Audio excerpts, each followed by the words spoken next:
I'm Delaney Hahn. And I'm Zach O'Brien. And it's time for the BBN Weekly News. This week, Kayla has a story about the student section, Abby tells us about teen violence, and Cameron gives us an overview of wrestling and basketball.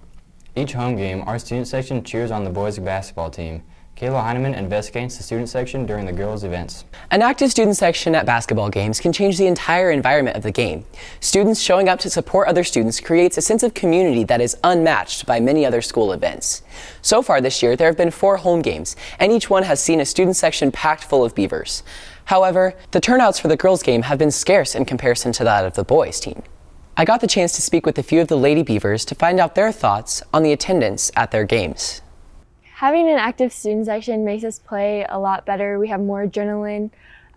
We play 10 times better. I think when we have student sections at home, it just gives us more adrenaline and more like intensity while we play. I think it really determines how much energy we have during the game. We don't really have a huge student section, not as well as they have for the boys' game.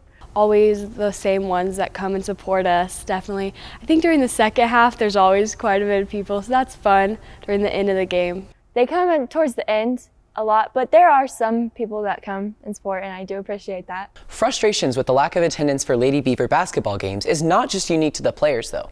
I also spoke with Alexis Powelson, cheer team captain, and Mallory Cupp, Pep Club president, to gain more insight on the shortcomings of support for the Lady Beavers. I do not think that the student section has done their part. They don't really show up. There's not really a lot of people there. The student section isn't always the best. I think they kind of just ignore the cheerleaders when we're trying to do cheers with them, and they sit down over quarters and timeouts, which is really annoying. I do think that having a big student section who's really active in the game makes it a lot more fun for everyone there.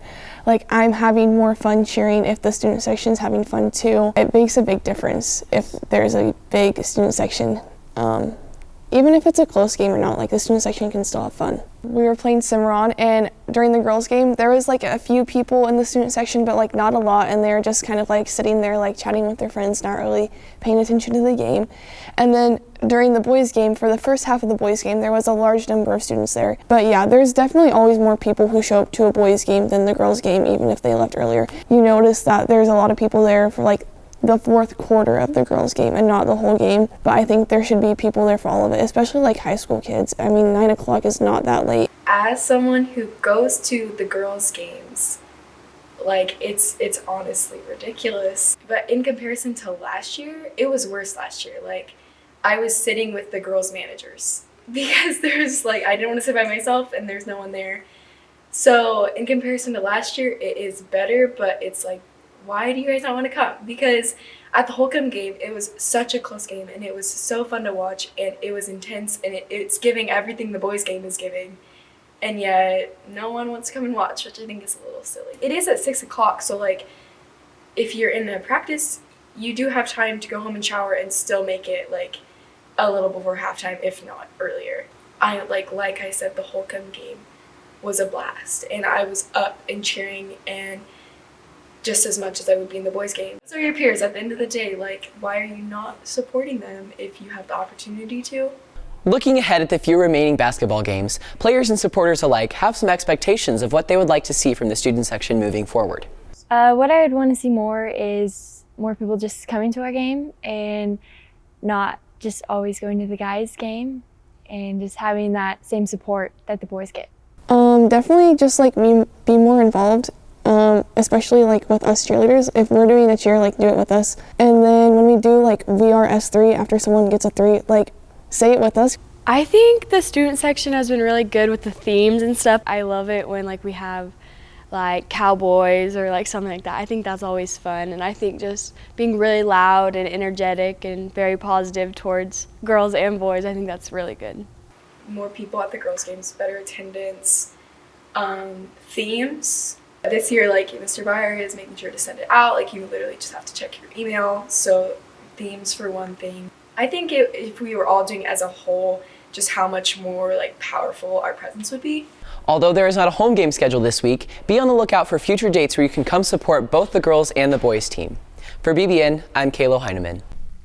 Thanks, Kayla. Unfortunately, teen dating violence is a situation many teens find themselves a victim of. Abby Hermosillo has the story. 1 in 3 teens will experience physical, sexual, or emotional abuse from someone they are in a relationship with before becoming an adult, according to the Center for Disease Control and Prevention. I spoke with Whitney Sable, a police officer at the Scott City Police Department, about teen dating violence. It says 1 in 12 experience teen dating violence, both physical and sexual abuse. We don't have a lot of reporting of that going on here, so either we're just really lucky or people don't feel comfortable enough to report it. And I guess that if I had any advice, it would be to encourage anybody who is experiencing any sort of teen violence dating to come forward, whether it's physical, sexual, mental, emotional, and get the help now while they're young and hopefully prevent them from going down a bad road. Violence in adolescents' relationships set the stage for future relationship problems. Youth who are victims of dating violence in high school are at risk for victimization during college. Whitney talks about the signs and how to reach out if you are struggling or in an abusive relationship. I would say, so if you have a friend and her behavior starts changing, like if she starts withdrawing herself from you or her family, she becomes quiet, obvious signs of physical abuse would be a big one. So I would say that they could come to any law enforcement officer. They could reach out to a peer or a teacher or faculty. Us law enforcement officers, as well as like teachers, we are mandated reporters for any sort of abuse or anything like that. So that would be my recommendation.